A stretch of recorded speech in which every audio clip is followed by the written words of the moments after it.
The Still Loading podcast is brought to you by the wonderful people on Patreon. Amazing people like Ryan K, Pib Extra, Dennis S, Parallax Puddles, Melissa S, Matt aka Stormageddon, Kevin from the Bit by Bit Foundation, Gilmer, Stephen P, and Mr. Biscuits have all been wonderful enough to support the show over there. So if you would also like to get your name read at the beginning of an episode, along with a bunch of other goodies, go over to patreon.com/stillloadingpod and check out everything it has to offer.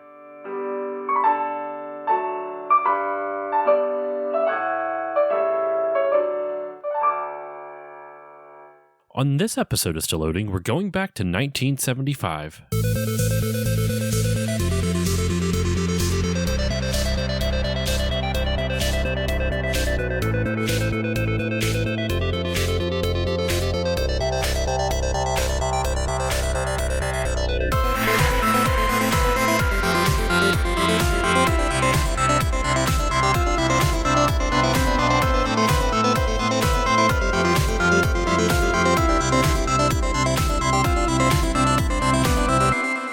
Hello, everyone, and welcome to this new episode of the Still Loading podcast. I'm your host, Josh Koval, and today's episode, just because this is coming out in fall, doesn't mean that summer is over. We are here to talk about my first experience with this series, and obviously my first experience with this game, and it kind of came on suddenly as we decided to do this, but we're here to talk about Boku no Natsuyasumi 2, which I mean, I think one of my guests here will have a better way to translate it into English. I always assume it's My Summer Vacation is the best translation, but I understand it's not necessarily accurate either. So we're here to talk about, though, Boku no Natsuyasumi 2, the second game in this series of the same name.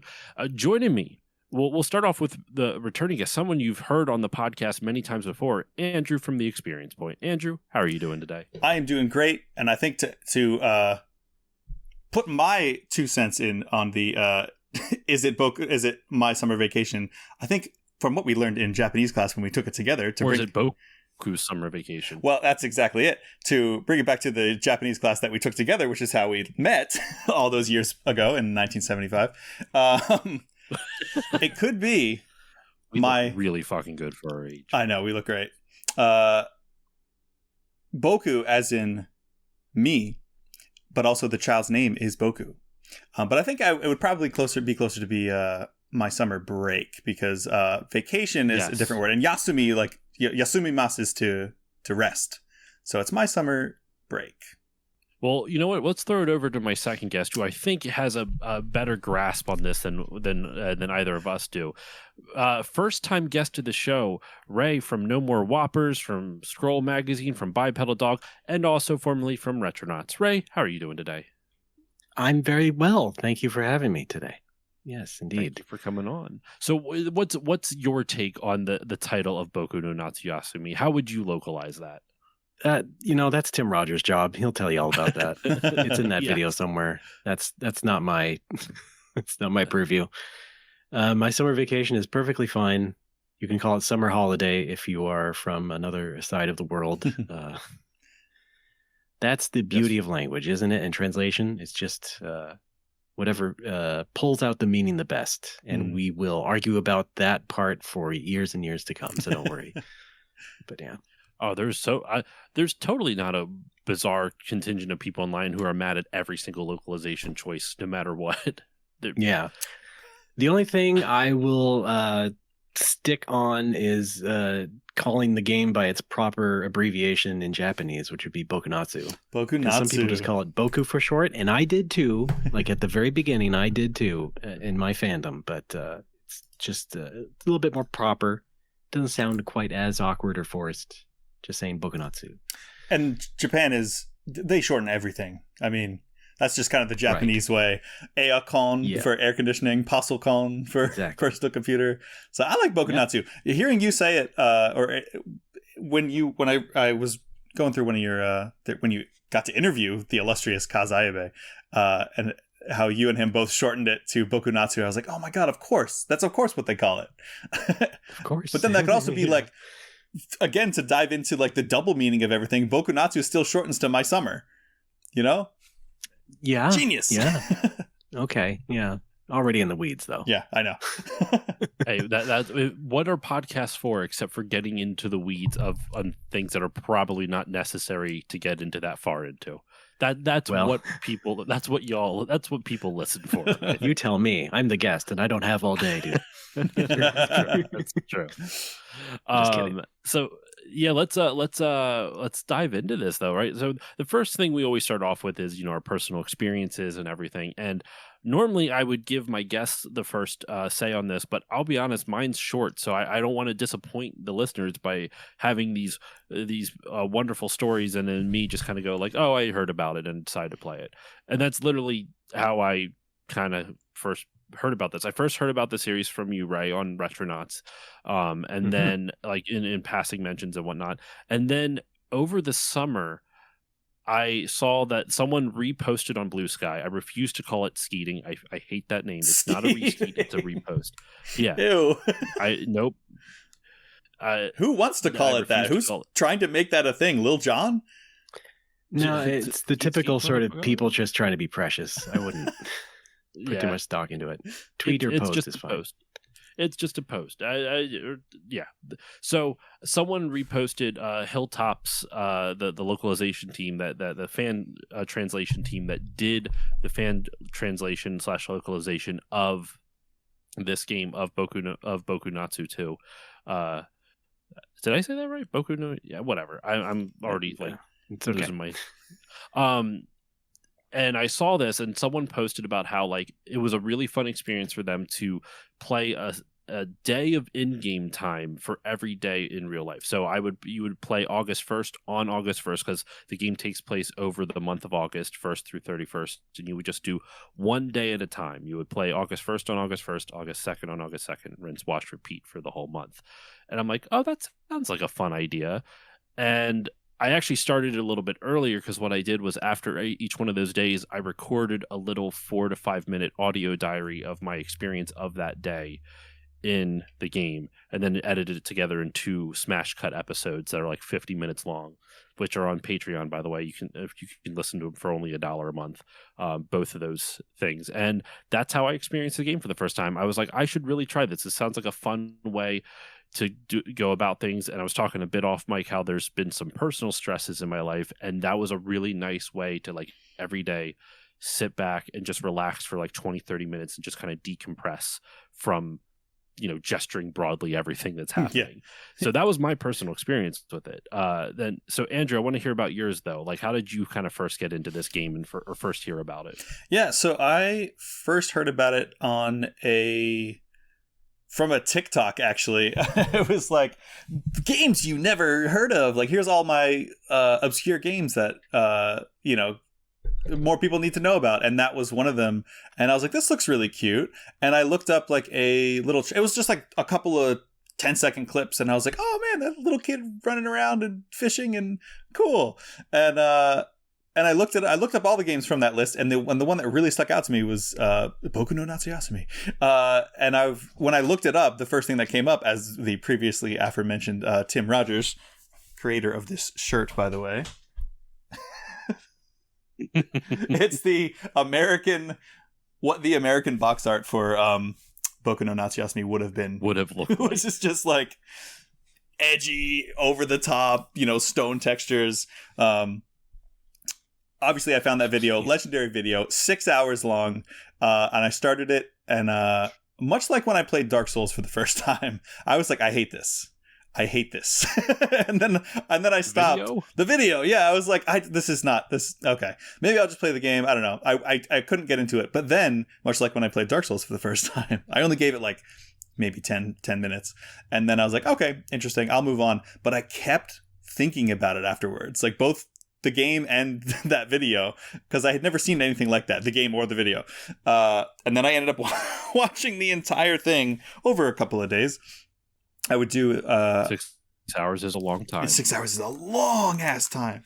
And I at the time I was doing a lot of walking, and I think it was cold. So I remember being on a treadmill at my apartment complex's gym and just holding my phone up and just watching this 6 hour long video as I was walking. I'm just picturing someone walking in on you just like this That's the whole time. Pretty much what I have to do, because I don't know if you can tell, but I'm like 7 feet tall, and so like when I can't have it down on the thing because it's too small. I'm not actually. I'm like 6'4", so almost. You're 6'11". Yeah, I'm 6'11 and a half, guys. And so like it would be too far away from my eyes, so I couldn't see anything. My very old failing eyes. So I would literally have to hold it up at like my eye level in order to to watch this video. But yeah, I watched the whole thing, fell in love with the video itself and what this game was, and Josh actually and I had this conversation of like, because at the time I hadn't played it yet, and I was like, can you love something? Can you love an experience you've never actually experienced? Because I truly feel like I fell in love with that video game from that very, very long deep dive. And I was like, I must play this. Now, I know I mentioned studying Japanese, but my level of Japanese was not good enough to play the original in full Japanese, because that's the only one that's not been translated yet. So fast forward to Josh being like, hey, I want to play the second one day at a time for the month of August of this year. So we played it kind of together. I also did the audio diary thing, got all the way through the second one, playing it one day at a time. Very cool way to experience that game, and I think truly enhanced the experience, and I would definitely recommend it. I'm going to say experience a lot, which is why this whole channel is called The Experience Point, because I think that's what life is all about. And I too have my full thoughts of the entire, not even my thoughts, just my recordings up on one big long YouTube video you can check out on the Experience Point YouTube if you would like. And yeah, fell in love with it. Borderline life-changing. When people ask what the hell is this game about, I usually say it's Animal Crossing without the capitalism, and that's enough for a lot of people. So yeah, that was my experience with Boku no Natsuyasumi, and I'm gonna say it like that every time. Now, Ray, you have been evangelizing this game for quite some time. So I'm curious, what are your how did you first kind of get into this game? Where did you first hear about it, and what's your kind of earliest experiences? I mean, you can talk about the Boku Natsu series and as a whole if you'd like as well, but like just how did you kind of first get into this series and this game? Well, I first found out about the first game when I was 17, and do you guys have any memory of Tokyo Pop? Sounds familiar. The anime manga company, publisher, people, place thing. Yeah, I know. I never really got any of their products, like any of like their circulars or anything like that, but I've heard of Tokyo Pop. Okay, so they had a magazine. It was like a free magazine you could subscribe to, and it would come to your door. And in like September of 2000, I think it was their final issue. The company had some problems, but there was a blurb, like preview/review thing of Boku no Natsuyasumi. And it's this writing and a few screenshots, and it looked exactly like the kind of game I was kind of wishing for a long time.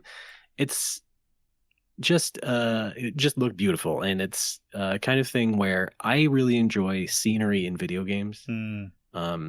Nowadays you can kind of find it everywhere in open world games and all sorts of other sorts of things where people are much more artistically inclined. Back then there wasn't a whole lot of that in video games, not the least of which because of like the graphical fidelity and stuff, but just from those few screenshots it looked very compelling, and I knew I had to get it. And so this was, well, I think the issue was September, but this was like in the summer. So I didn't import the game until September or so, and played it on my PS1 and booted it up. And it was, I would say confidently, exactly what I thought it was going to be. And I was enamored. Taken aback in some ways just by the fact that it had like this beautiful narrated intro and all that stuff, and just the way it kind of like had these text boxes. Back then in the first game there were white text boxes, and it kind of looked like a book in some ways to me, and that really struck me. And so yeah, I just became like a huge fan of this game. And after that it was just like trying to like evangelize it in my own little pocket of the internet as best as I could. I didn't have a whole lot of ways to do that, but soon after that, about a year later, I started my game journalism career at the Gaming Intelligence Agency, and they just had an open call for writers and stuff. And so I sent in a sample like preview/review of that game, and I think that helped me sort of get that job, that unpaid job, and that just sort of launched my writing career that way. And then also, throughout 2001 and 2 was just like this year that I sort of document. I wrote this thing on Medium last year about Boku 2. And the first part of this is just like a whole history of like this year of tracking it up until release, because they had like published some sort of like teaser image like a year before it came out. And so it was just like me trying to like scrape together all the info about this game I could, because I was like, oh my God, there's a sequel to Boku no Natsuyasumi. They're actually doing it. I can't wait. Because now that the first game is like my favorite video game, I am like way hyped for any kind of other sequel or anything like that. But yeah, it all basically started when I was a teenager, and it's been going on ever since. Just been following the career of the creator Kazayabe, and hoping that he makes new games that are at least somewhat similar to that every so often. Is that first one still your all-time favorite? Oh yeah. Nice. You said it's not even close. It just has to take number one. Yeah. You're like, my first 5 favorite video games of all time are Boku no Natsuyasumi 1, 2, 3, 4, and Natsumon. Well, not quite like that. But my number 2 favorite game of all time is Panic for Sega CD. Okay. So okay. I don't know if I've. So it's like those two really solidified, and then whatever else, and then everything else. Yeah. That's and fair. So like, a lot of people talk a lot about the nostalgia factor of the story in those games and everything, but for me, it's not a nostalgia thing. It's just like appreciating that sort of like art in the game. Yeah. Liking that scenery, first of all. And so I came at it, I think, from a different angle than a lot of people have over the years, especially now that the sort of Western fan base has grown, which is interesting. I know people do appreciate the painted backgrounds and all that, and we get together on that aspect. But like for me at first, it wasn't like, oh, this reminds me of childhood. I mean, it did, because I did grow up in a somewhat wooded area, so it did remind me of that sort of thing. And I would have appreciated an adventure game of that sort of covered that sort of ground artistically, and it did. And so I was very satisfied, and that's why it's my number 1 game. Nice. This game made me love. That's really cool. This game made sunflowers my favorite flower.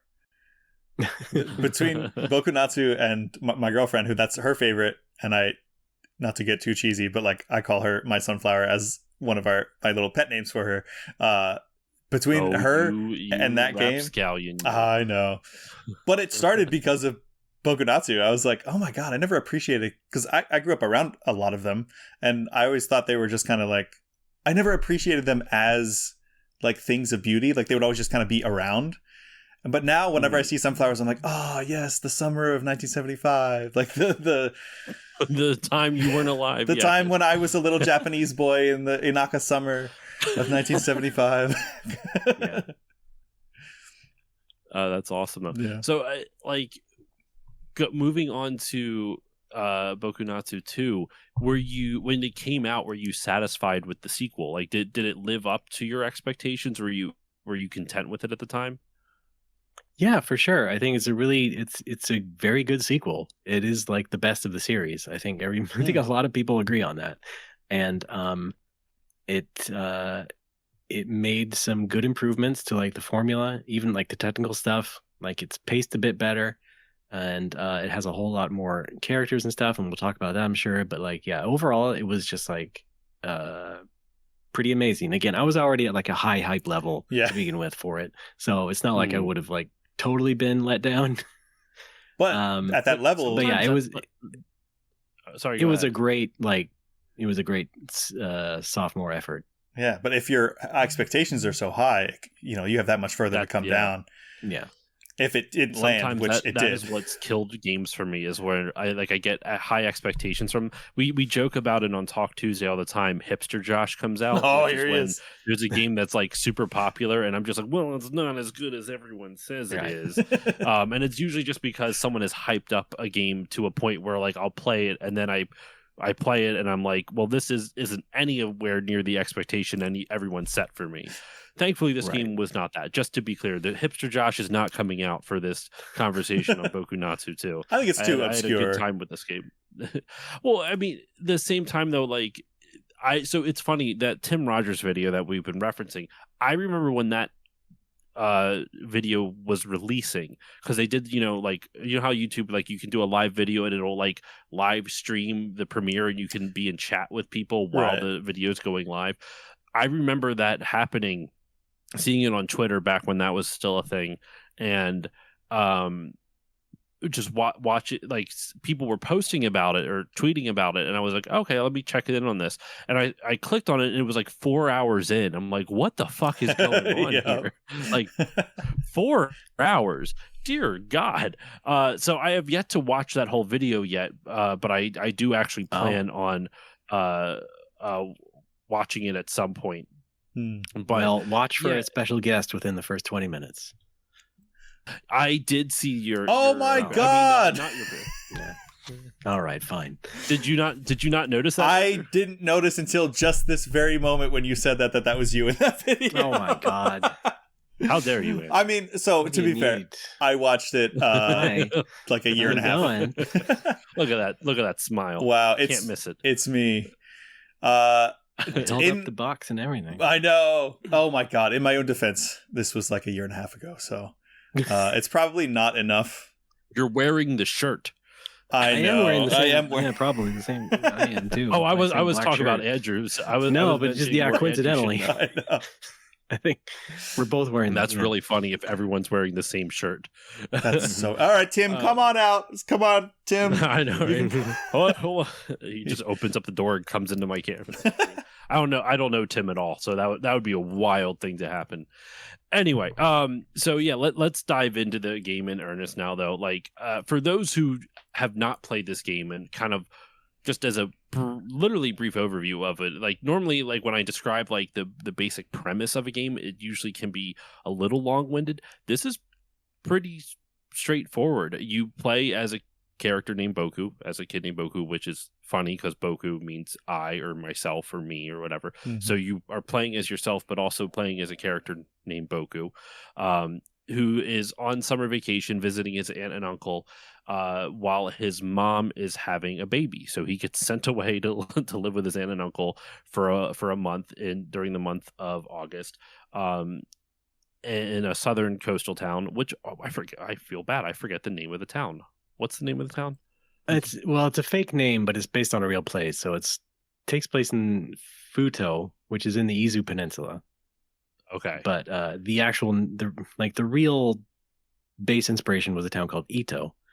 Okay. But it's generally the Izu Peninsula area. All right. So you go to Futo and you live there for a month, and that's literally the premise of the game. Like, there are storylines and threads that kind of as you play through, you meet other people in the village or in the town, and you get to know them, and you hear more about their lives and more of their story, and how they actually a lot of the characters have a character arc, and you can kind of follow along with them and be a lot of times the inspiration for that character arc, or the inciting incident for that character arc. I'm thinking specifically of Yasuko and Yo, and their whole character arc together, their whole thing together. But which there will be a spoiler section towards the end for all the story stuff and the character stuff. Not because I think there's very little story in this game, but I do think having those little story threads brings, I don't know, to me, it makes the game a little bit more exciting, because when you discover those little bits of story and you start piecing them together, it makes it a lot more enjoyable, at least to me. So I want to kind of save it for other people as well for the end of for a spoiler wall section. But you play through the summer and then you go back home. And I know I'm simplifying it like crazy. There's a lot of stuff you do over the next 31 days, but that in essence is the premise of the game. So, yeah, I guess to kind of kick off the conversation, I want to start off with you, Andrew, and just kind of talk about, like, what are some of your favorite aspects about the gameplay of this? Like, what did you enjoy doing?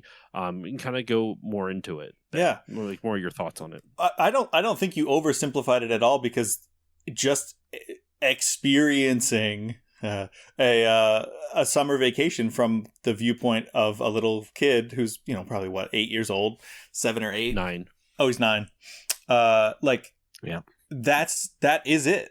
Like, you can do as much or as little as you want with your summer vacation, and it doesn't punish you for doing nothing. If you want to do nothing, like there are days, like, we talked about the little audio diaries. Boku also keeps a diary at the end of each day, and he makes a cool little cartoon drawing. And even if you do nothing, he draws a pretty little picture of the sun or some crabs, and are just like, you know what? Nothing happened today, but I still think it was a really great day. And like, that is the essence. It is just experiencing it as a kid. My favorite aspect of this game is just that it doesn't ask you to do anything. It's up to you to kind of explore and find these story threads, or if you want to spend all day fishing, or if you want to spend all day, like wrestling bugs. Bug sumo wrestling? But I spent a lot of time doing the bug sumo. You can. And never have I felt like every choice you make feels like the right choice, even if that choice is to do quote unquote nothing. I think that's probably my favorite aspect of it. The open-ended nature, but even open-ended games, you still feel like Animal Crossing is like, okay, I got to pay off my debt. Like, yeah, I'm relaxing and I'm running around either this cute little town or on this little island, but you're still like, there's the looming capitalism over your head, or like people always want you to do things. And it's like, in Boku no Natsuyasumi, people are just like, yeah, just exist. Just be a kid. Just be a kid. Just exist. Like, I love it. It's genius. What about you, Ray? What's your favorite aspect of this series? Or maybe this particular game? Well, I did mention like the scenery stuff, and that's probably, at the forefront of my mind. Yeah. But you tell people that, you don't have to do much, and it's pretty open-ended.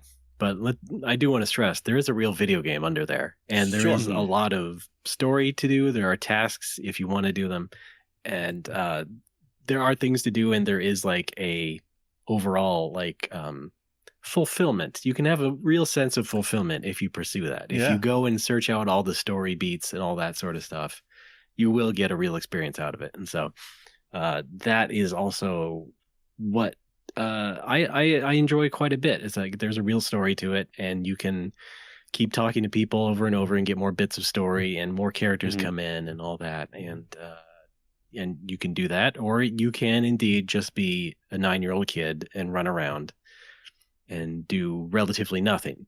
But at the same time, Boku is just kind of like an avatar, and he, compared to the first game, there's not a lot of emotion to him. Like, if I just think of the ending, and I'll describe this as generally as I can, like the ending of the first game is emotional. The ending of 2 is not as emotional for Boku.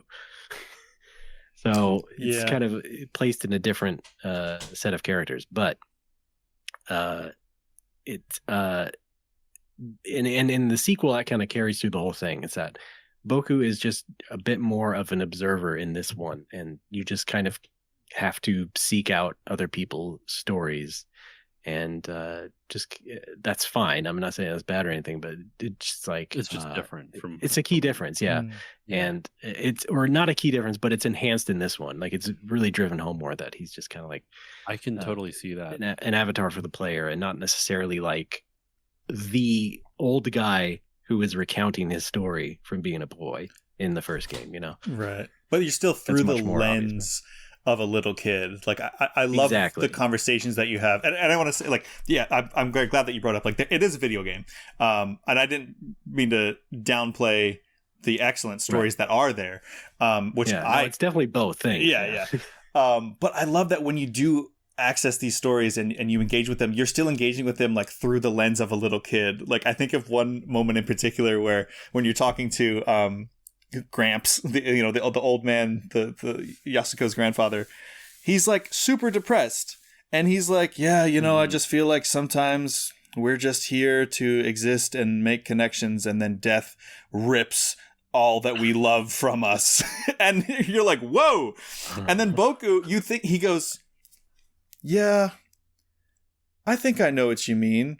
And then you think he's going to say some really like profound, but still childlike thing. Like, that's why we got to make the most out of everything, every day we have. But he just goes, yeah, I actually have no idea what you're talking about. Like, right. He's just a kid. Like, he's not going to get it. Like, or even like when he's not living with existential dread yet. A few more years before that. Yeah. Or even like when you as the player are like, oh my God, yeah, like I know what's happening. Like I basically figured out the whole gold subplot before it happens, but still you're as a little kid Boku like completely oblivious to what's going on, and I love that. And the sound design is also one of my favorite. And that's realistic, aspects. Right? Mm-hmm. Like if some adult is pouring out your heart to you and you're a 9-year-old, you're just going to be like, yeah, right. Well, let's do our best. No, you just be like, okay. Yep. Wow. I want to get ice cream. Yeah. Can you go buy ice cream from my aunt's shop, please? Yeah, right. Yeah. But you're 100% right, Ray. I think like talking about how Boku is more of a less of a character in this. I'm not that I can't compare it to the original, but from my experience with this game, how he's less of a character, more of an avatar, it makes perfect sense because it's all the storylines that you become the catalyst for are based off of your decisions, not necessarily Boku's decisions, if that makes sense. Like since you are Boku, like all the stuff with Yasuko and all the stuff with Yasuko and her mom, I really liked a lot of Yasuko's storylines. I had a lot of her. I did a lot of her stuff. But then even like the gold storyline and everything like that, like it's all based off who you're talking to, who you choose to engage in conversations with and explore around the island. And sometimes it's just like happenstance. Like you'll be exploring around the island and just walk into someone like the Wolf Man. Like if you don't figure out how to get to that section of the island, you never see him. From at least I believe so anyway. I mean, you can skip. I mean, again, as we already established, you can skip a lot of it. Yeah. And so, accidentally or on purpose. Sorry, yeah. There's probably a bunch of stuff that I tried to maximize my time as much as humanly possible, and I had to dial that back a little bit because I felt like I was metagaming it a little too much towards the beginning, and was like, let me just experience it because I know about how the time works. But like. I didn't know how the time worked beforehand, so it made it gave me the ability to kind of experience it a little bit more. Though once I found is it Hikari is Yasuko's sister, right? Yeah. I think that's her name. Yep. And she has the fortune teller that can kind of give you hints on what to do. That's a dangerous thing if you're trying to just let the game experience the game, because if you're trying to be straight progress driven, you just go straight to her and she gives you like tips on what to do. Which for the listeners, I guess, real quick, some of the things you can do besides just talking to people and exploring the island, you can go fishing, like we mentioned. You can go swimming, and there's a lot of exploration underwater, which is a lot of fun. You can find bottle caps, which will then increase the amount of air you can breathe underwater. There's also the bug sumo wrestling, which I was not good at, but you can do that. And I think you can ride a bike, but you can only ride it you can't ride it up steps or anything like that. You can only ride it in specific areas. And then the rest of it is just kind of exploring the island from what unless am I missing another gameplay segment with this? Because there's the sumo, the fishing, the swimming, the bike riding. Is there something else I'm missing? I don't think there is. I mean, you can water the flowers at the side of the house. Yeah. It's kind of inconsequential, though. I mean, I did that, and then I got mad when I missed one. I won the competition, and when I missed the one day, they all died. I'm like, what the hell, man? I think I just happened to, because I'm assuming they die no matter what, regardless of how much you water them. So I think so, because I did it every day, and they still died. Geez. Okay. So you can do all those different things, explore around the island, and I mean that's pretty. That in terms of gameplay, not to downgrade it, like those things are all fun, and it kind of gives you the freedom to explore around it. It does a phenomenal job at keeping with that theme of childhood, because it's so hard. I feel like sometimes when a game picks a theme and picks like an emotion it's trying to elicit in its players and the people experiencing it, and sometimes it's hard to really nail that, especially when you have such a broad sense of emotion as childhood, right? Like, how do you make kids feel like they're a kid again, especially with something like this is hyper specific to a Japanese boy in 1975 on an island, right? Like that. But what I think is magical about this game is that it was able to make me feel nostalgic for my own summer memories without necessarily actually giving me my summer memories to replay or re-experience. Yeah, there's a lot of... I think that's a really... Sorry, go ahead, Andrew. I was just going to say, there's a lot of crossover there, though. Like, obviously I joked about, like, oh, when I was a child in 1975. But, like, we have all been kids who ran outside and caught bugs and just, like, got dirty until the sun went down and went home and had dinner with, our family. And, like, we all had similar experiences, whether it was that's true, that hyper specific or not. So it definitely brought me back to a lot of moments. One thing I've always, I don't know what it is. This is clearly just my perception on things. This is not a reality. But every time I hear about like bug collecting in Japanese kids, you have Pokemon, the dude who created Pokemon, he was inspired by bug collecting. And this game where you can collect bugs. I'm like, what is it with Japanese kids and collecting bugs? I never did any of that as a kid, and I feel like I missed out on something amazing. I could have made Pokemon, goddammit. I know. It's because they got those big beetles over there. That's what I was going to say. It's those big-ass Kabuto beetles. Yeah. Prehistoric caliber insects over there that you can just pick up and... Yeah. They're like crabs, these they're beetles. Huge. Yeah. It would have been cool if you could fight crabs. That's the key thing there. I don't like bugs. I never did. I never touched any bugs as a kid. So same. Yeah. Not my cup of tea. But then I'll play this. I'm like, why are they not afraid of this? Is there something wrong with me? Like, should I every time I see that, I'm like, how come they're not afraid or grossed out by touching bugs? But meanwhile, me, I'm like, don't stay away from me. I think it's how many legs that they have. Like, as if you notice, Boku's not catching giant spiders, which they do have there. They have like Australia level size huntsman spiders in the Japanese countryside, and I was like, if that showed up on a tree, every time his little hand goes up to the tree to catch a bug, I'm like, but like a beetle, like it's not so bad. But if it was like a centipede, one of those big ass like venomous centipedes, or a big spider, I'd be like, absolutely not. We're not even playing this mini game. So I think it's the choice of bug. Right, because beetles, they look monstrous, but they're not necessarily dangerous. Yeah. They're not like a wasp. So. Right. Yeah. If you could catch the murder hornets and use those in the battles, that would be one. Yeah. No bee drills here in Boku no Natsuyasumi too? No bee drills flying around? No, not really. Oh, and also one thing, you mentioned the fishing, but there's and there's the bug catching, not necessarily the fighting, but you can get your net out and catch butterflies and stuff like that. Which I did not realize you could do for the longest time. There's so many things in this game where I missed it by accident. Like, actually, Andrew, I remember when you were streaming, I mentioned you can ride a bike, and you're like, what? Yeah. And like, because they don't tell you some things, and I don't think that's a bad thing. Like, I think that's what's so. Sometimes I think there are games where by them not telling you something, it's a disservice to the player because it's usually something vital. This, I think, it just. Because the game is meant to be a sense of discovery, it kind of works out better for that. I recently edited an episode on Golden Sun, which by the time this comes out, that episode will already be out. But one of the big issues we had with Golden Sun was that the battle system in that game is like crazy in depth, but it is not broadcasted well at all. Like, you have to really kind of like find other people. You have to meet other people who have already played this game so many times that they were able to break down the system, and then you can kind of understand its mechanics and everything.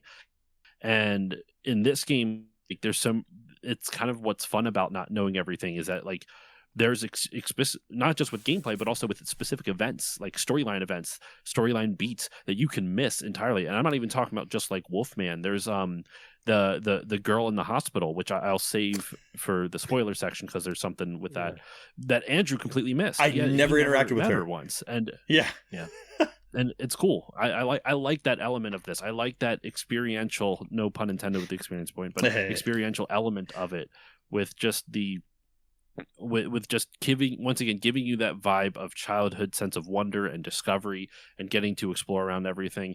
And you've touched on it already a bunch, Ray, but I agree with you with how, like, one of the things that help with that feeling is the visuals and the background. And like the first time I played this game, I went, holy shit, we're in a Miyazaki movie. Like this is, and the way that it was everything's very picturesque. Even like the water is animated. A lot of times when you have like a still image with an animated element, it doesn't always work. And I think it actually works really well with this.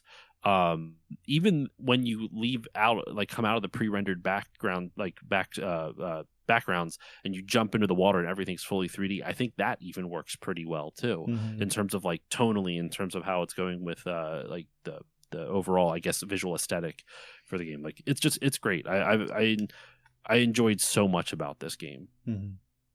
That was one of my gasp moments when you jump into the water for the first time and you're just swimming around a fully 3D. I was like, what? Like, that was so cool. That was like my feeling when the game was first revealed. It was like, oh, now there's a 3D part. Wow, hope they pull this off. But they did. I mean, you don't have to have a whole lot of detail when you're underwater, but yeah, I loved trying to find all the bottle caps. I think I got like. Does it make a difference if Boku swims with his shirt or without his shirt?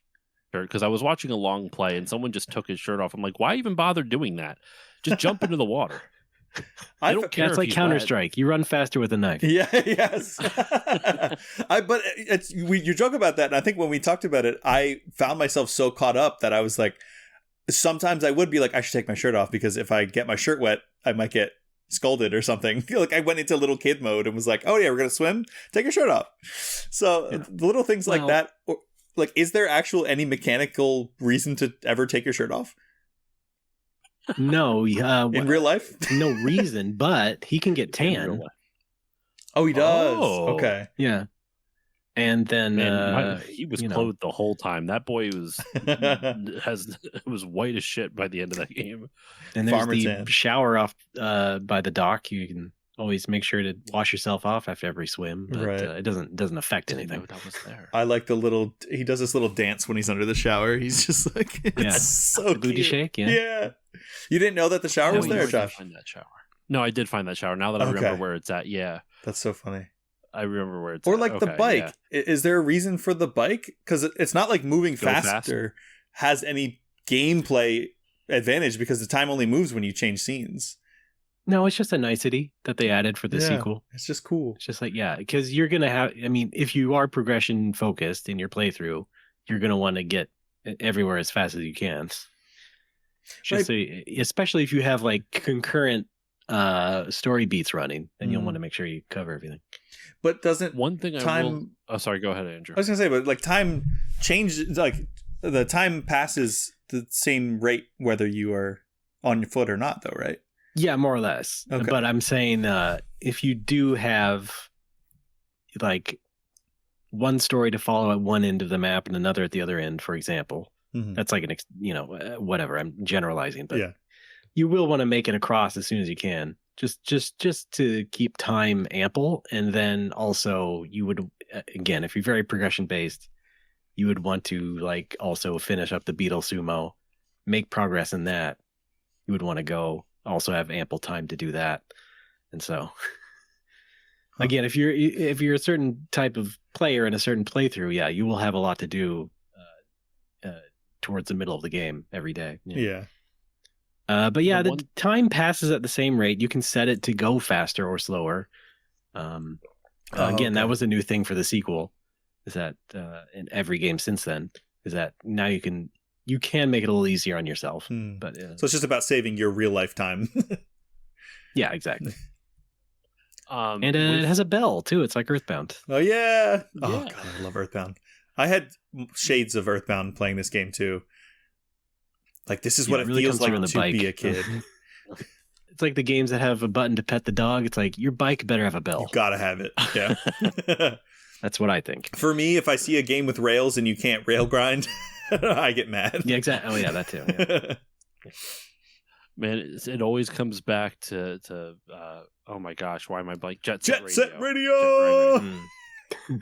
Always comes back to Jet Set Radio. Yep. What I was going to say was one thing, and it's not the game's fault, but one thing I found myself doing and it kind of regretting it is like getting into that gamer mindset of like min-maxing a little bit, because once I realized that you can only have like one major diary entry per day, I would actually start like, if I knew I could get an event by doing something, I would wait to do the event until the next day if I already had done something that day, which I thought would have triggered a journal entry. Because the perfect summer you get by having something to do, like every journal entry that you do has to have some type of an event in it. If you get too many journal entries that say nothing special happened today, but I still think it was a wonderful day, then that decreases like your ranking.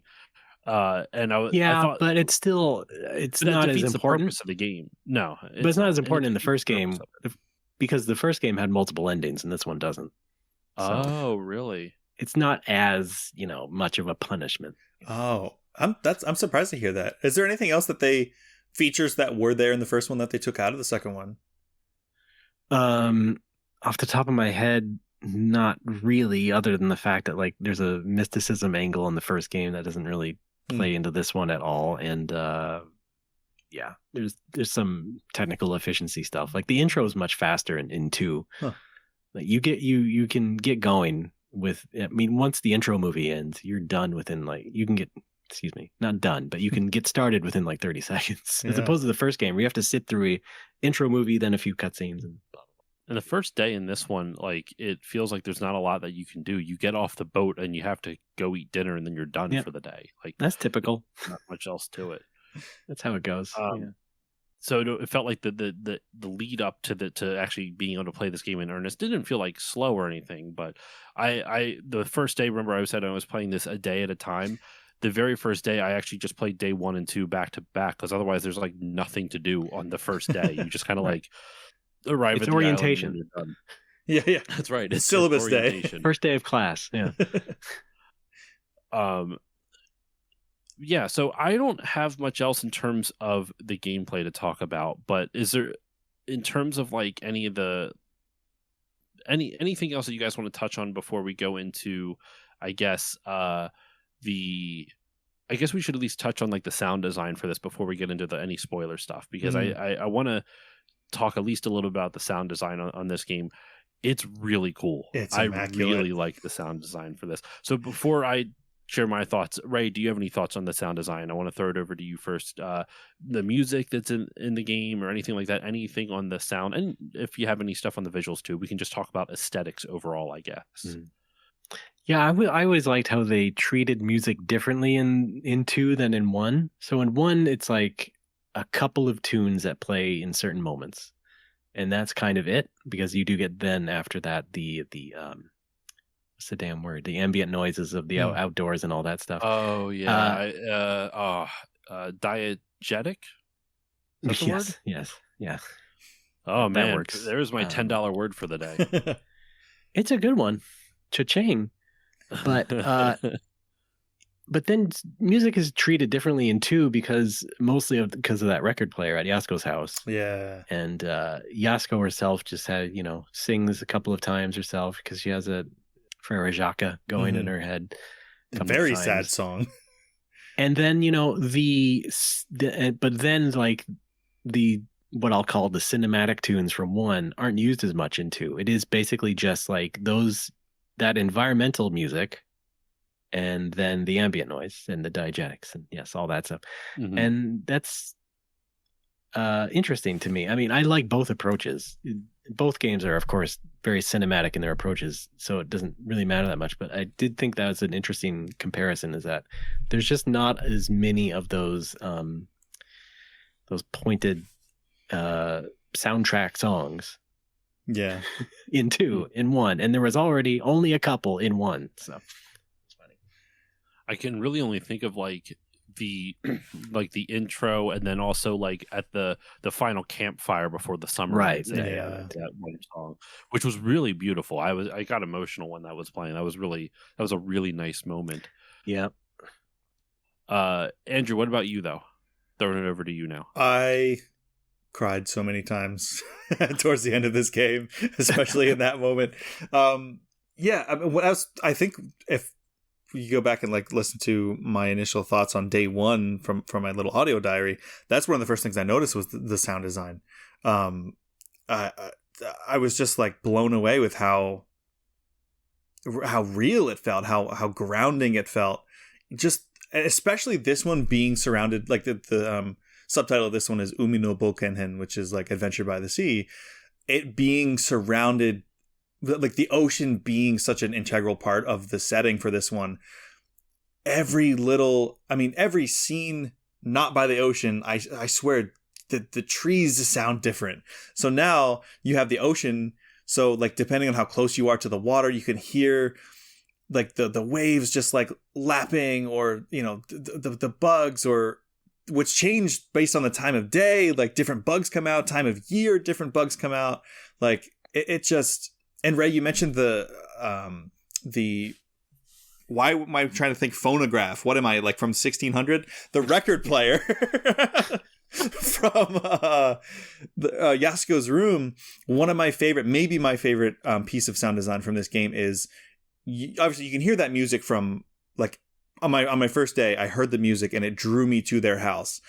If you get close enough to the record player, you can hear the little pops and crackles of the actual record playing. And I was like, I just was like, oh my God, this is just, I'm there. I feel like I'm there. And that just only enhances the experience of like being, I can feel the sun on my skin when I'm playing this game, mostly because of how real and grounding the sound design is. It's just, you know, even just running around, like your little footsteps are different if you're on, you know, dirt or grass or sand, you know, like, it's excellent. Not to mention like the TV and the radio and stuff. Yeah. I feel like so many games now have some sort of like TV or radio you can turn on and have some skits play. But like this was like an early example of something that added that to the environment. Yeah. It was Boku no Natsuyasumi, and then right after that, Max Payne. Alan Wake. Well, same developer as Max Payne. I was going to say. For me with the sound design and everything, I agree with both of you. I think I love the cicada noises the most, though it was funny. When I was watching I didn't finish the Tim Rogers video, but when I was watching it, he obviously has clips from the game in it, and when you hear the cicadas, I'm like, oh, that's the exact same cicada sample that they used from the first game in the second game. Like it's the same like rhythm and everything. I was like, oh, that's interesting. I don't think that doesn't ruin anything for me. I just found that kind of like cool that they carried that over. But it's funny for me. I liked all the forest sounds a lot. It felt very peaceful to me. And I enjoyed being able to kind of walk around, especially at nighttime. Because when I would play this normally, like when I was doing the daily thing, it would be like at 10:30 at night my time, right? So it would be literally like right before I went to bed. I turned off. I played it on an emulator, and right before I went to bed, I would come on my computer and I would sit down and I would play it for 20-30 minutes, however long it took, and then I would record the audio diary right after that, and I'd pick a later date to edit it. And it was such a nice way to kind of decompress at the end of the day, where you have all these wonderful sounds and soundscapes and the ocean just swirling behind you. Only thing I wish I would have had to make it even better is surround sound, if it would have supported it, just being able to like kind of have that in all aspects of it. My only criticism of the sound design in this is actually Yasuko's record player. Not because the music was bad. I actually liked all that, but you could hear that thing for goddamn like a mile away. You'd be like 3 screens away. You could hear it. I'm like, okay, it's faint. I get that. Then you'd go 1 screen over and it was like you were right next to it. Then you go to the next screen over. You're still not at her house. You still have 2 screens to go. You'd still not at her house. And then you'd go to the next screen and it's the same volume. I'm like, what's going on here? Like, they could have like done that a little bit better. That is a very minor criticism, though. that is like nitpicking to the nth degree. Yeah. But I remember playing and be like, oh, that's just an odd choice. She was kind of blasting that thing. I do think that is sort of based on the quote unquote camera position. I think is how they might have designed that based on what screen you're in. You know, how close the record player might be relative to the quote unquote camera. Yeah, the ocean's but like in that general, too. like the scale of the map is a little bit misleading at times. Because like I remember there's like a line where Yo was talking about his dad and how he's like up on the mountain, but it's like 3 screens away. And like, dude, you can just go see him. Like it's not that big of a deal, but in the universe, maybe it is. I don't know. So yeah, because it would take you all day. Too. Yeah. I mean, if you think about it too, each screen being 10 minutes, like think about how far you can walk in 10 minutes. You know. I mean, look, here I have the manual. Okay, here's the manual. I'm going to hold it up to the camera. I'm going to hold the manual up to the camera. You can see there's a map, and it is already a bit abstracted because it's done in the art style of the character design and everything. But it looks a bit big. Yeah. It looks like a big map, but it doesn't always feel like it. No, and I understand they have to make those limitations also for gameplay, whether it's technical limitations or otherwise. Sometimes, like, when a map is too big, I feel like we're experiencing that a lot with open world games now where maps are just huge. So you can spend 40 minutes crossing it, or you can do fast travel, but it kind of then defeats the purpose of all the art that was made for the 40-minute thing. I like it. I like this where it's like you don't need fast travel. You can get to the mountain in like 2 or 3 screens, which if it's only 10 minutes and it only takes him 30 minutes, that boy is too lazy to go see his father. It takes him probably a 40-minute walk to get up to the top of that mountain. Yeah. And you unlock shortcuts. Come on. Plus, I do understand though that you just want that teenager to turn their damn music down. So, I get it. I'm getting into my old man era. I was gonna say, hipster Josh is dead. Too goddamn loud. Bring on boomer Josh. Classical music. You're playing your soft classical music way too loud for me and my boomer sensibilities. Hey, they're apparently. I remember this is very apocryphal. I have no idea if this is actually true or not, but I heard when I was younger that there was a study done that people who listen to classical music while driving have a higher tendency towards road rage. So I'm just saying, you know, she's up there listening to Bach or whatever the fuck in her room. She's probably just moshing like crazy when you're not there, just like throwing it down, just pissed off at the world. My mom won't give me a key to the house. God damn it! I was gonna say she has pretty good reasons to be hating the world. She's got a hard life. Well, let's. Speaking of being mad at the world for not having a key to your house, let's go into the spoiler wall section for this. Okay, I thought we could kind of talk. Just because that is involving Yasuko's story and everything like that. Not that was a crazy plot, like a spoiler there or everything. But unless either of you have anything else to add on any of the previous stuff, we already touched a bit on visuals and the sound, gameplay. But is there anything else you would like to touch on before we talk about the different, storylines and stuff in the game? No, I'm good. Yeah, and I think it's a good time to get into the story because we talk around it a lot. So let's dive. Yes, and I think we did a pretty good job of not really going too far into anything. And like I said, like the story beats are like some of them are subtle, some of them are very overt, but I also think like that's what's kind of fun about playing this game for the first time is to not know what they are before you experience them. Because I think it adds that little bit of flavor. Yeah, I did want to say just as a little side note that I found kind of just interesting. I'll say is you mentioned the cicadas. So obviously we played this one day at a time in the month of August. It was wild to me playing this game, hearing the actual cicadas, and then you mentioned you played this at night usually. That was the same for me, but on weekends I would play it in the morning.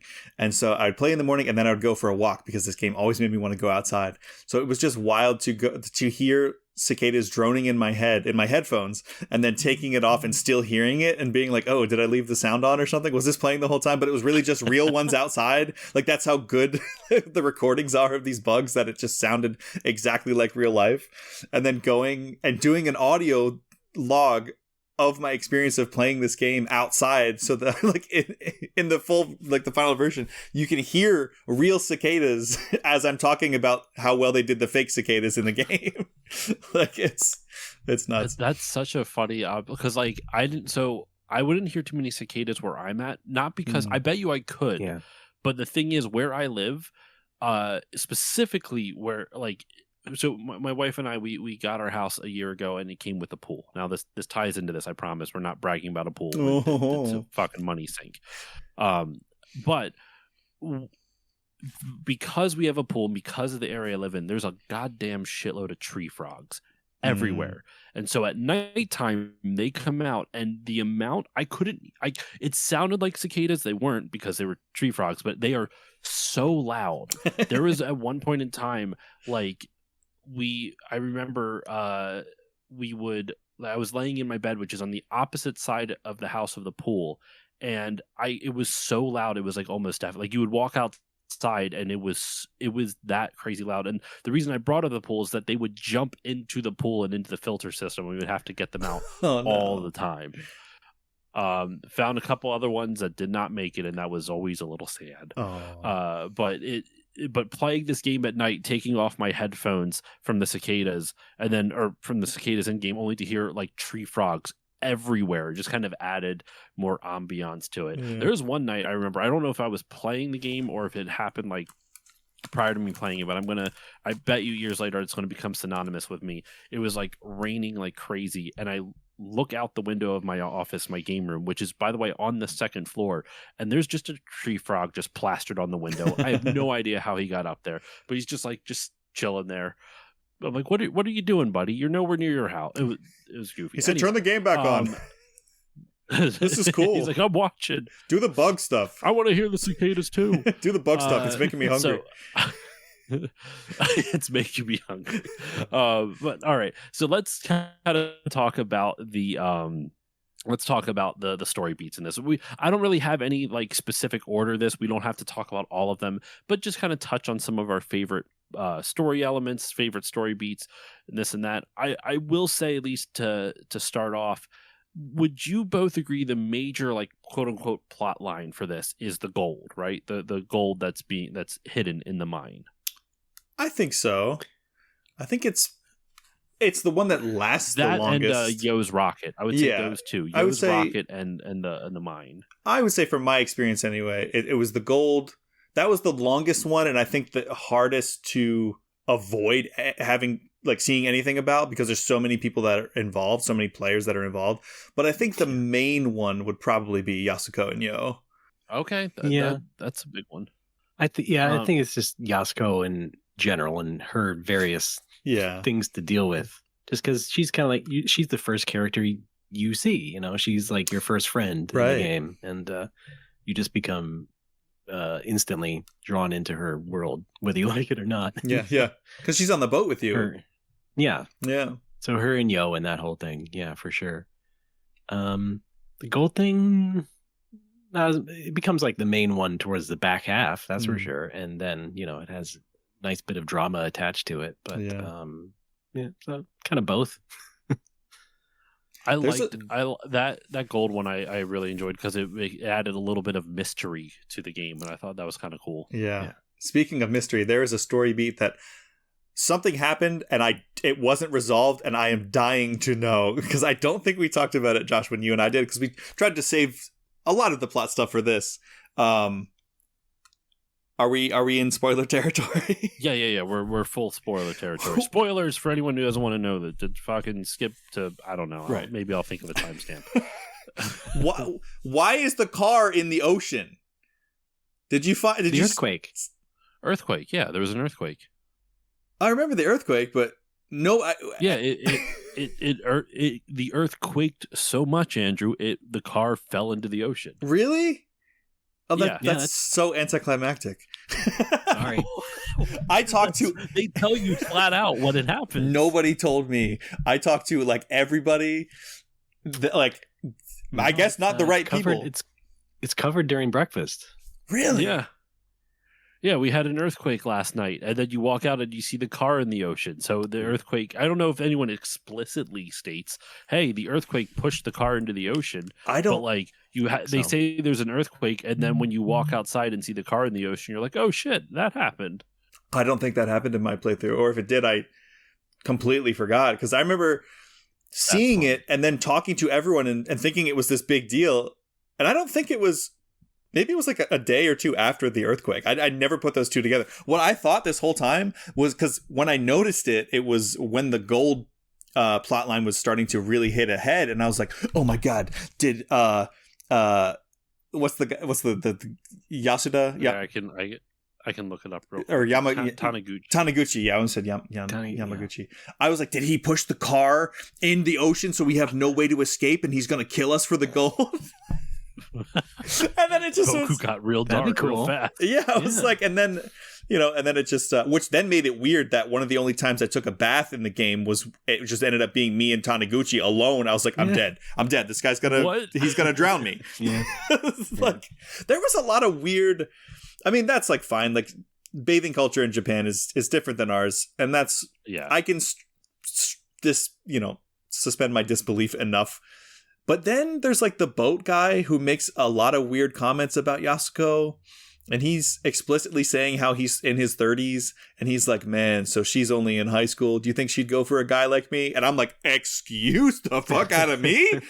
Japan, stop. And even Boku's like, you're just going to get hurt. And in my head, I was like, that's Boku threatening him. He's saying, this 9-year-old child, I'm going to kick your ass for talking about this little girl. Hey, it was the 70s. I know. I mean, think about magic carpet ride, that sort of stuff. Oof. Yeah. Know what I mean? Yeah, I know. Why don't you come with me, little girl? Yeah. I just Rolling Stone stuff. Yeah. Oh, I know. Aerosmith.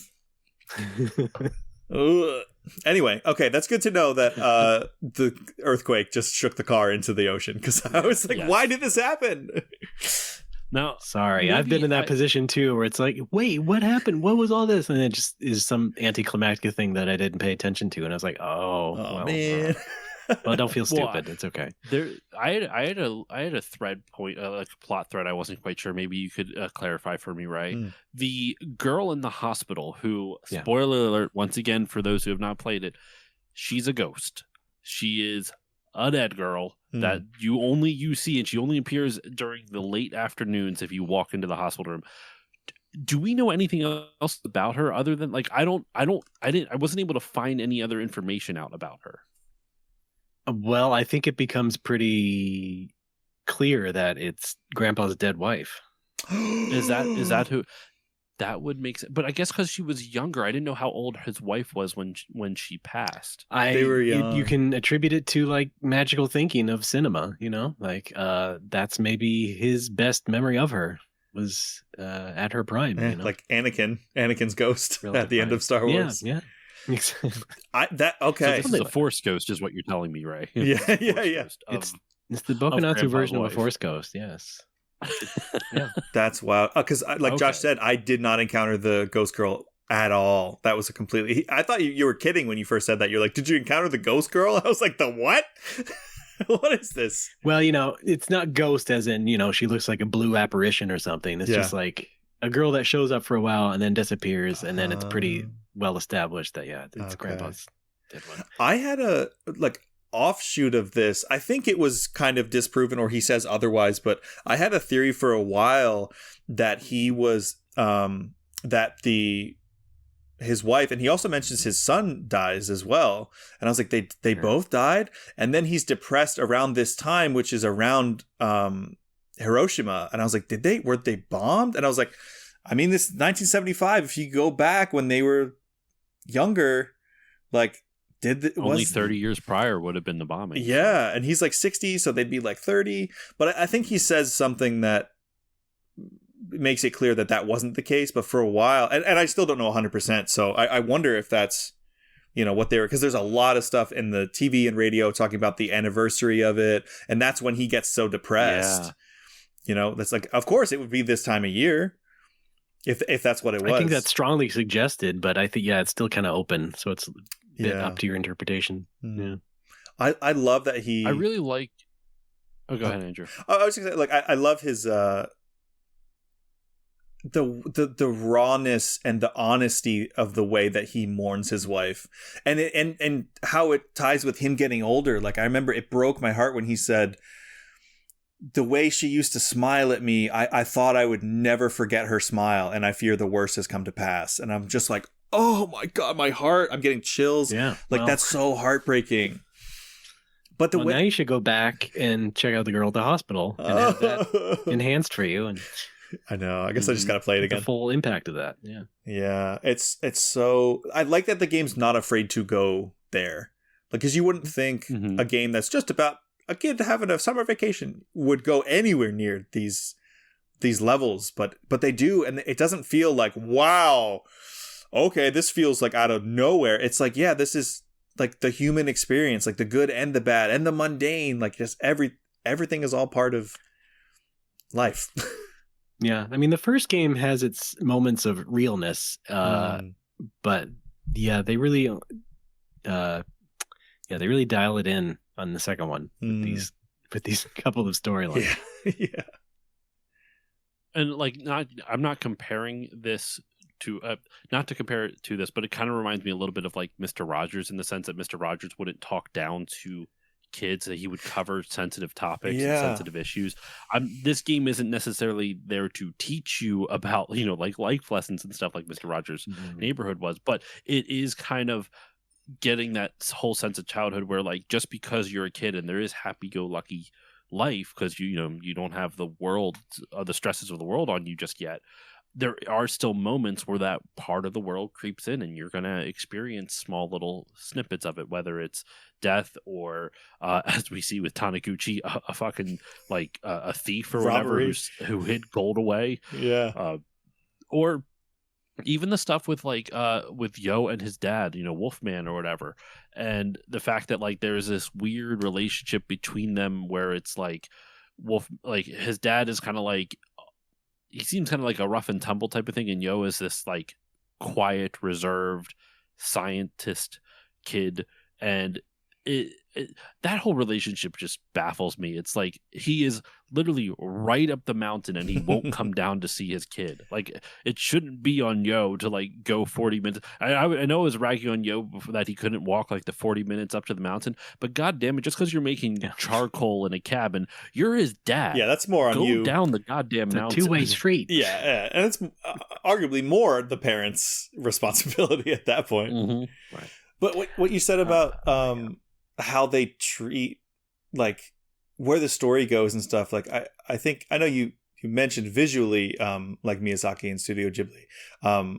My girlfriend and I rewatched Boy and the Heron recently, and something that she pointed out, she was like, I love the way that Ghibli movies treat children. Like, it never really feels like they're talking down to them, or they don't feel incapable because they're kids. Like, the kids for the most part are really independent, and when the adults are talking to them, they don't talk down to them. And I think that might just be a Western Eastern thing, because there's a whole Netflix show about little Japanese kids who are like 4 years old going on errands for the first time by themselves, and which, obviously that goes to like how safe Japan is versus here, but like I think they just treat children differently. I think they just give them a little more credit than I think we do here.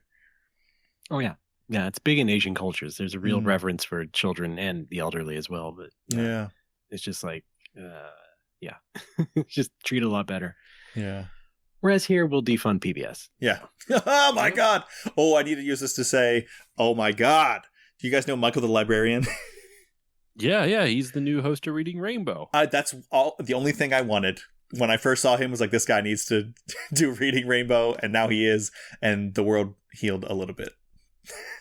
You can watch it on YouTube for free. Yeah. You can watch the first episode. I actually watched it with my daughter. It was fun. Nice.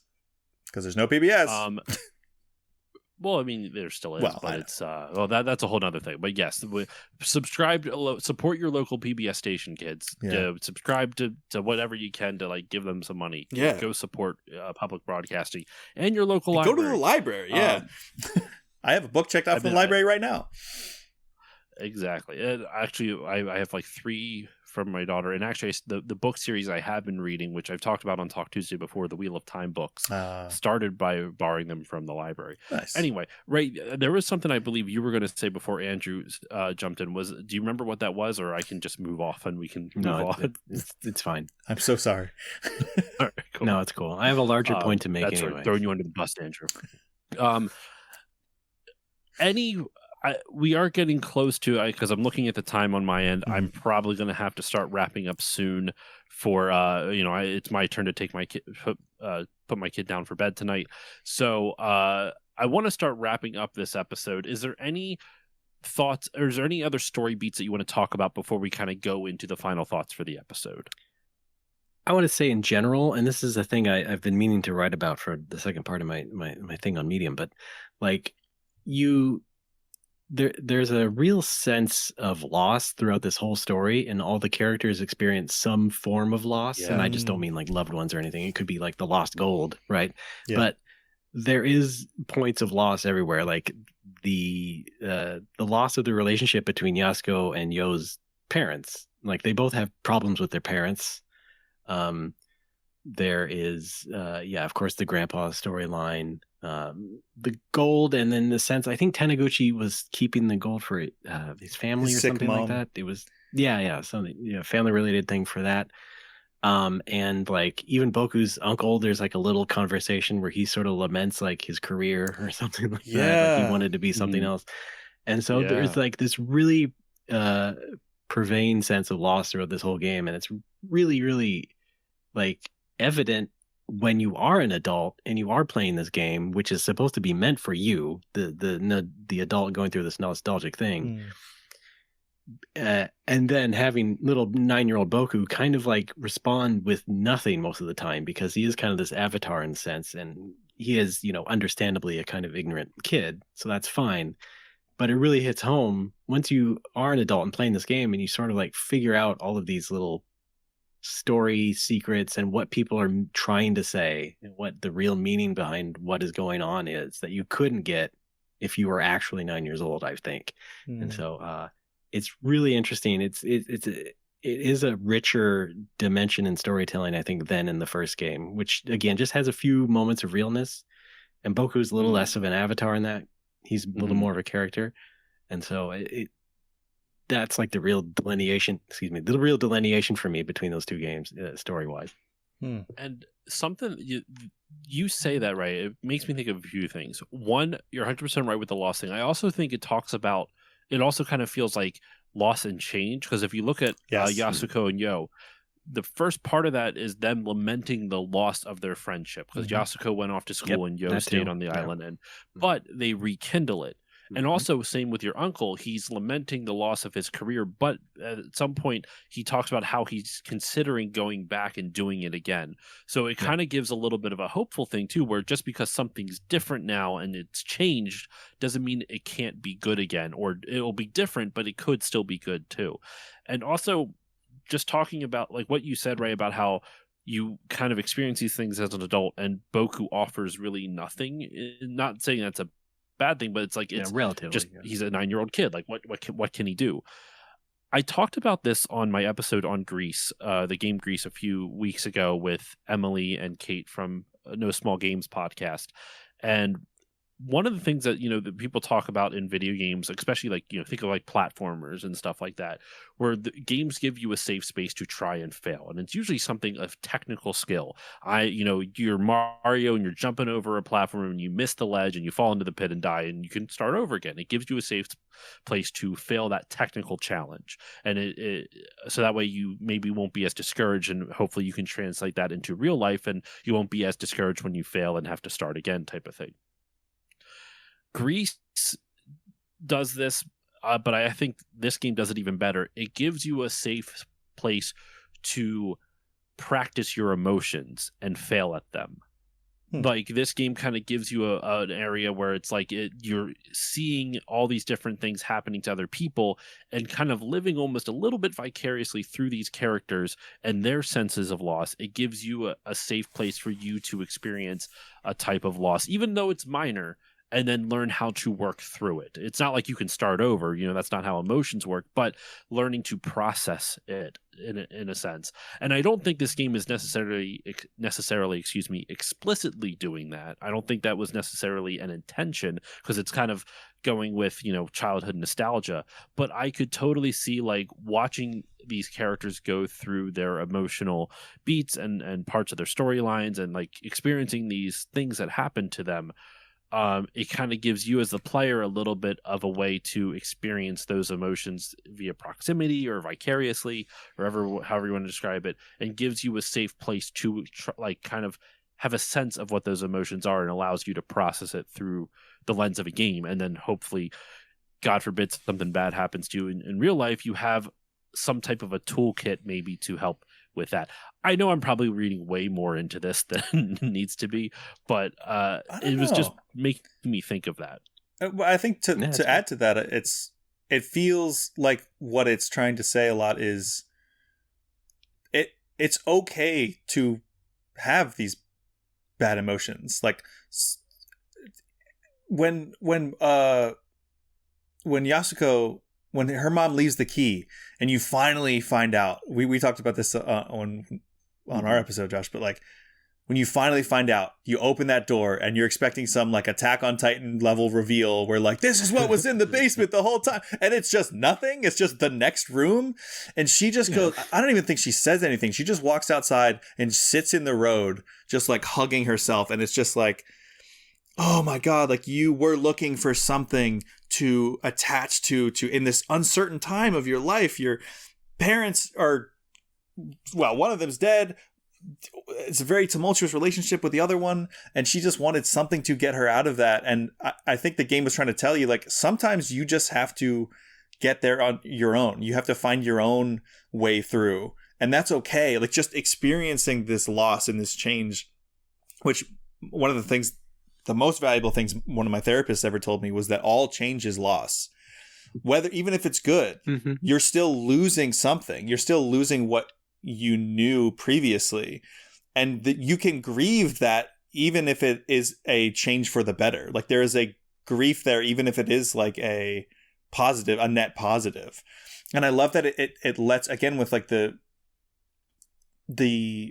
it's not afraid to go to heavy places, but it's also not saying like, don't be sad, just get over it. It's like, this is all part of experiencing life, on the uncertainty and the loss and change. And even like the boatman, like pedophile ass boatman was like, he's dealing with his family issues too. He's like, I can't really go. Boku's like, where's your family? And he's like, I can't talk to them. And Boku's like, why not? And he's like, it's complicated. And it's like, yeah, there's loss there too. He's well, you don't find out what happens, but probably they kicked him out for trying to diddle kids. But like, well, not to mention he has a crush on the nurse who goes for Simon.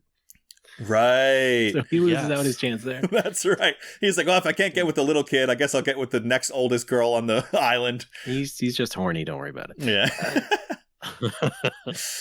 I liked Simon and is it Nagisa, the nurse? Yeah. Simon's Nagisa, I thought they did a great job in specifically the fan translation of his text being in a slightly different font, like to kind of get through. Like he speaks with an accent in the Japanese, like he's very like Simon wa Hiroshi desu. Like a Canadian guy. Yeah. Canadian voice actor. But then like even the text changes to show that like this is just a little bit off. I actually thought he was the one who stole the gold in the beginning. Because the other thing though is that there's all this loss going around, but then there's Simon, who's the happy-go-lucky guy, and he just loves being here. Yeah. He loves everybody. Yeah. He's gonna stay here. It's just like, he just wants to take photos of this island for the rest of his life. Yeah. He's the shining light in the story. I guess. He's us telling you, life will be better if you just leave Western culture and go to Japan. Yeah. No, that's just me. That's what I'm trying to do. All right, I think we should start wrapping up this episode. We are running short on time. Yes. So let's kind of go into our final thoughts then. Just what are our takeaways from this? I feel like we actually kind of gave some good final thoughts on the thematic stuff, but I guess as our final thoughts, let's do this. As our final thoughts, why should people who have not played this game or this series, but this game, at least specifically this game, why should they play it? And Andrew, we'll start off with you. Why should people play this game? No pressure. I would say, aside from like everything I just said about how the look into experiencing life, the good, the bad, the ugly, the mundane. I think that's the crux of it for me. You should play this if you want a game that is as much or as little as you want it to be, or if you want, I mean, there's the deep, I'm looking for a really deep answer, but there's the deep answers and there's the shallow answers, which is just, it's a lot of fun. It's a lot of fun to just run around as a carefree little kid and catch bugs and do sumo wrestling with the bugs. I think we got the deep answers on already with our, with our conversation on the themes and story. I think not trying to say you don't have to say that, but like, I feel like anyone who's listened up to this point, like the stuff we've been talking about, like there's a lot to read into this if you want to, of course. Like you don't, and once again, lending to your point, Andrew, you can put or as little or as much of yourself and read as much or as little into this as you want to. That's what's kind of cool about it. Sorry, I cut you off. No, it's okay. Though that's kind of why I pivoted, because I realized I was talking about all the deep stuff that we have already dove deep down into. But like on the surface level, it's just a really fun romp through a really interesting, hyper specific look at Japanese culture and family dynamics, and even just like how this one being surrounded by the ocean, like you really see how cultures that live on or near water, like on the sea, like how ingrained the ocean is to their everyday life. Like they just talk about like, oh, go catch a fish and then I'll cook it for dinner, or like the whole having to ferry across to different islands when you want to go do something. Like I can't even fathom that. So just a really cool look, like a hyper like magnifying glass on magnifying glass on magnifying glass look at a very specific time period and a very specific culture. And it just being like, you're a kid, have fun, go explore, go do whatever you want to do. That's why you should play this game. All right, Ray, what about you? Why should people play Boku no Natsuyasumi 2, or just the series in general? It's a good question. I think, in my role as like the first, I guess, super fan of it, like my intent has always just been to get people to check it out and maybe not always attach an explanation behind that. And it's a good question. Like, why? Because now we can get a wealth of indie games that are similarly beautiful and soft and have a story focus to them, or are just good adventure games. And where do we find the difference? Well, I think in a practical sense, it's just a very, like we already said, a Japanese-centered kind of thing that isn't covered a lot in a lot of games. We get different parts of Japanese culture highlighted pretty well in rich games, like, for example, Like a Dragon, but that's a different type of tone entirely. And we get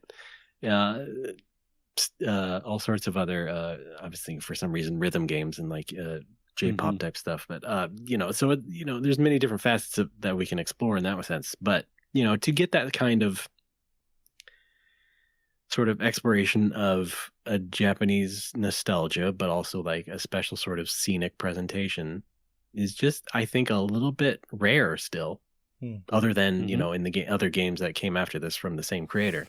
And so if you want that kind of thing, in a sense, if you want something a bit more realistically depicted than something like that indie game Dordogne, which was like the watercolor style French game about the girl and her grandma and everything. And it's a little bit abstracted, I think. It's not like, it's not very entirely realistic. And there's other games that look like Bokunatsu and are adventure games, but they still have a fantasy element to it. And there's not a whole lot of realism to it. This is a bit more grounded in reality, aside from maybe the ghost wife and such. But you just get an experience that for the time was definitely unique. Like, this is one of the greatest examples of like the uniqueness of the Sony computer entertainment au revoir, or whatever you want to call it, of back in the day. And now it is still kind of unique. It is still something that isn't completely replicated yet, I would say, in today's market. I think you touched on it. I don't remember if it was off mic, Ray, or maybe it was on mic, but there hasn't really been any copycats of this. I think we talked about it off mic. I don't remember when. Yeah, we did. And so, this specific format, there's not a whole lot of ripoffs other than the games that the creators already made that are very similar. So, that kind of specific adventure game format I'm thinking of. Fully done. For myself, as to why people should play it and just kind of overall final thoughts, it's just... if you like cozy games, you'll like this, but it's a very different type of cozy game. Most cozy games now, as we said off mic, actually, it's all farming sims and stuff like that. I love me some Stardew Valley, but it is a farming sim with a lot of other elements. There's some combat in that. But anyway, this game, I think just what's so interesting to me about it is it's unabashedly Japanese in the best possible ways. Mm-hmm. Like it's not trying to... obviously it stayed in Japan. It wasn't trying to appeal to Western audiences. It's meant for Japanese audiences, and I think that's what gives it such a unique flavor for us here in North America, because we're not used to that. And so, like, fucking, I had no idea that in Japan that women get a whole month off after they have a kid, just so that way they can like bond with the child and be away, like literally just to like they send their other kids away so they can have quiet time with their new child, and the whole family comes in. From my understanding, I apologize if any of this is wrong, but like maybe her mom would come in and help take care of her as well as she recovers from... I mean, childbirth is a major... surgery is not the right term. It can be, depending on how the birth happens, but a major medical event.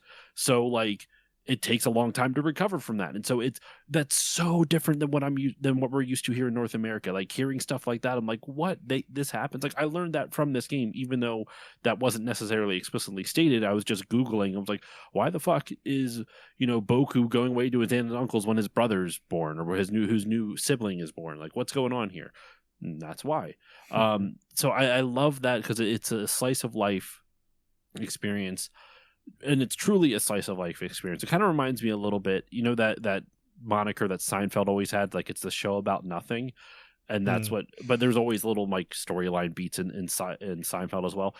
It kind of reminds me of like childhood nostalgia version of that. Like it's a game where like there's some really great storylines, as we discussed. But it's not necessarily always on the forefront. It's like kind of there for you to explore and figure it out and enjoy this experience and kind of take in this world and this adventure as you like, at whatever pace you want. I do highly recommend doing the one day in game for one day out of game stuff, just because it's a fun way to spend August, specifically to play it over August. Like honestly, I could picture doing it every year. Like just because you can experience different things, and like you can get different story beats that maybe you missed, ones that we didn't even talk about in the conversation. Like there's lots of cool things you can do with that. I will include links in the show notes as to where the fan translation is found. Finding a ROM of that, I will not, because I'm pretty sure I would get in trouble for that. One, and two, it's actually really hard to find a ROM of this. I found I found like ROMs for... I went to a handful of... I totally didn't go to a handful of different sites, and it took me a while to find one that was in the correct format. But that's besides the point. The actual fan translation is really easy to use, and they have great instructions. So I will include a link to that in the show notes. But let's wrap up this episode, y'all. That's all the time I have for you on this episode of Still Loading. I thank you all so much for listening. I hope you enjoyed this conversation. Now I want to throw it over to my guests over here. Where can the good people find you all online? Is there anything you'd like to promote? Andrew, we will start off with you. What do you got? I was going to suggest starting with Ray, because then I can do my little outro afterwards. Okay. As part Ray, of mine. Starting off with you, where can the good people find you online? First time guest, where can the good people find you online? And is there anything you'd like to promote? All right. Well, my homepage / link list is rdbaaa.space, rdbAAA.space. That's also my Blue Sky name. But yeah, you can find links to stuff I've written about this game and other things. I've scanned some merchandise on archive.org. You can find some related stuff there. And that's the main thing. But I also made a game recently called Blast Rush LS for Steam and Nintendo Switch. It is a infinite bomb shoot 'em up where you have infinite bombs instead of just 3 at a time. and you avoid bullet patterns, but the bullets are actually the enemies themselves. So you blow up a bunch of enemies in that way. And this is the enhanced console port of the old mobile version that I made before that. So check that out. Once again, it's on Steam and Switch. And that's from my company, Bipedal Dog. And the website there is bipedal.dog. Get a load of that. And finally, I guess my podcast, No More Whoppers, we set up a kind of network now because we have a sister show called Draw Game, where we review video game-based anime shows and things like that. And so that's at nomorewhoppers.com. That's another list of links you can look at there. Thank you very much. Have you covered Zillion at all yet? I guess the game came after the anime. It's still, it has to be directly based on a game, I think. Oh, okay. Yeah. That's and we're early. We've only done a few eps. Okay. I covered Zillion on the pod last year, and that was an experience. But all right, Andrew, over to you. Where can the good people find you online, and what would you like to promote? Well, I will push this off 1 second further, and I will have to say I cannot stress enough, Ray. You must watch, specifically the dub of Psychic Force, based off of the Dreamcast one. It is kind of like The Room of animes. It's so bad it's good. Yeah, and the game. I'll tell you what, I will. I think that's on our list. I made a master list of all the game anime, and because it's an audio podcast, we do we watch the dubs, and it's more entertaining, of course. Excellent. Well, I will eagerly look for that. I have a hard copy of the DVD. Happy to send it to you. It's also like play Psychic Force 2012 on Dreamcast. It's fucking rad. Yeah. So to answer your question finally, Josh, yes, I can be found anywhere that internet is, at the Experience Point, TheEXP Point. That's, I guess I'm mostly active on Twitch, Instagram, and trying to do the TikTok thing, sometimes the YouTube thing, mostly Twitch. Come by one of my Twitch streams sometimes. I stream Monday through Thursdays, usually starting at 8:30 Eastern to however long I can stay awake. Nothing really to pitch. I am about to fully reveal. I have started revealing the official mascot of the Experience Point. So stay tuned for him to surface from the murky deep. I worked with a really cool artist because fuck AI art. And I guess I will say, I'll just do my little outros for my stuff, which is thank you guys, gals, and non-binary pals. Take care of each other. Take care of yourselves. And I usually go with a recommendation, but I will say, what was the name of your game again, Ray? The Infinite Bombs? Blast Rush LS. Play Blast Rush LS. Do it now. Yeah. Yes. Thank you. You're not ending the stream, are you, Andrew? It's over. We're gone. No, I'm just kidding. Not yet. I was going to say, I still have to do my plugs. No, I know. What's going on here? All right. For myself, you can follow me on Blue Sky at stillloadingpodcast.com, on Instagram at stillloadingpod, on Facebook technically at stillloadingpod, though it's just a copy of Instagram. You can also find me on Twitch as well at stillloadingpod over there, where I stream whenever the hell I'm able to, depending on my schedule and life events and all that other stuff. So that's the places you can find me on social media. If you like the podcast and you want to support it and you want to hear more episodes like this and with more amazing guests, please consider supporting the show by giving it a 5-star rating or review on whichever podcasting app you use. It helps more people find the show, and it pleases the algorithm gods, or so I'm told. That's something easy to do, and it's free to do. Just helps me out a ton. If you really like the show, I do have a Patreon, patreon.com/stillloadingpod. For as little as $1 a month, you get all the episodes earlier with better audio quality, along with patron voting rights, which help guide the direction of the show. I think a poll will have ended by the time this episode comes out, but coming up in January is my annual backlog month poll, where 16 games go in and only 4 come out, and you're going to help me pick 4 games off my backlog to see what the hell I cover on the show. So that's all for only $1 a month. For $3 a month, you get all the previous tiers plus patron shoutouts, which you heard at the beginning of this episode. For $4 a month, you get all the previous stuff plus 2 mini bonus episodes. And for $5 a month, the last tier, everything, all the previous tiers, plus access to my monthly movie podcast, which the time this comes out, this will be out in November. The first episode of Still Muppeting, my look into all the Muppet movies, will have come out at the $5 tier. I am going to be joined by my buddy Doug Leaf from the Nostalgia Marcanum podcast. He's going to be joining me for all of those episodes. We are diving into every single Muppet movie, as well as Labyrinth and Dark Crystal and all that good stuff.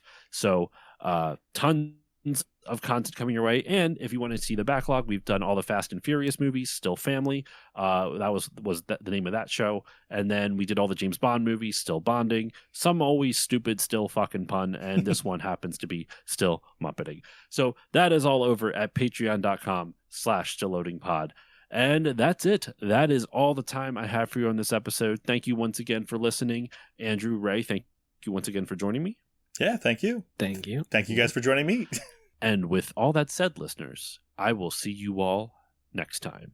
水の匂いが眩しい鳥に雨に疲れた人が行き交う雨上がりの街に風が不意に起こる